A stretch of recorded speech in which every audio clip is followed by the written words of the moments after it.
Nuclear war. The end of the world as we know it. A regional nuclear war could lead to mass starvation worldwide due to its impact on the environment. Even a small nuclear war between India and Pakistan, in which each country detonates 50 Hiroshima-sized nuclear bombs, only about 0.03% of the world's nuclear arsenal, as airbursts in urban areas, could produce so much smoke that temperatures would drop sharply, shortening the growing season worldwide and threatening the global food supply. In addition, there would be a massive depletion of the ozone layer, allowing more ultraviolet radiation to reach the Earth's surface. Recent studies predict that agricultural production in parts of the United States and China would decline by about 20% for 4 years and by 10% for a decade. Imagine it's a perfectly ordinary morning.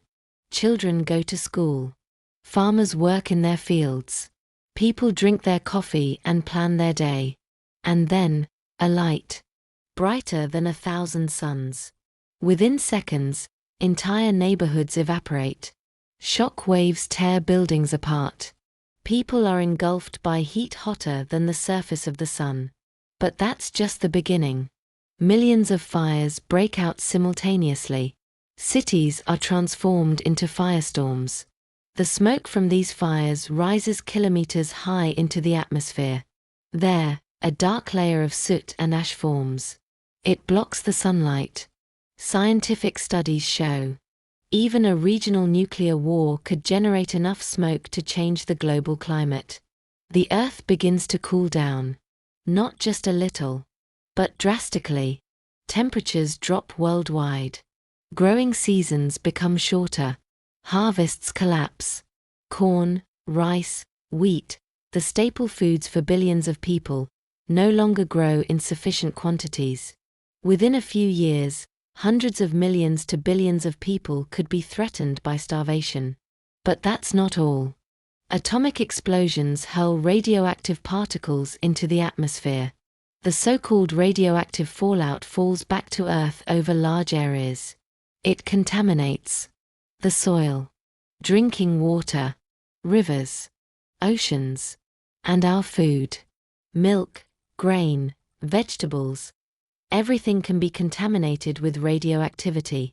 Radioactive substances such as cesium-137 or strontium-90 remain in the environment for decades. They enter plants, animals, and finally, the human body. The consequences: cancer, damage to genetic material, malformations in newborns, and diseases that can affect entire generations. At the same time, the ozone layer could be severely damaged. More ultraviolet radiation reaches the Earth's surface. This means higher rates of skin cancer, damaged ecosystems, destroyed plankton in the oceans, the basis of the marine food chain. Our globalized world would also collapse. Transport networks would fail. Energy supplies would collapse.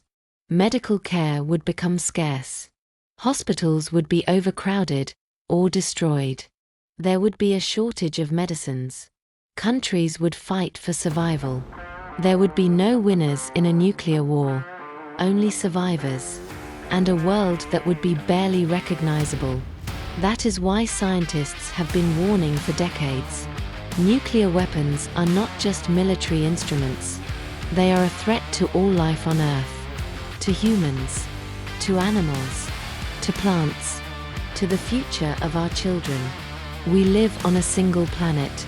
Our atmosphere knows no boundaries. Our oceans know no nations.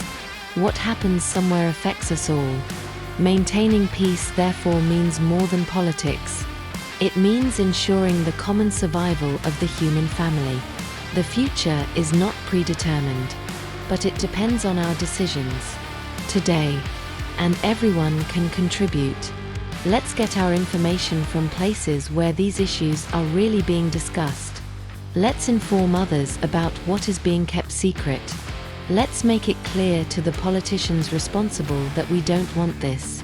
Let's talk to other countries and recognize that it is not the citizens but the powerful who want this war. A nuclear war would be global suicide. Something like this only happens out of desperation, and some people are desperate. Let's help them get back on the right track.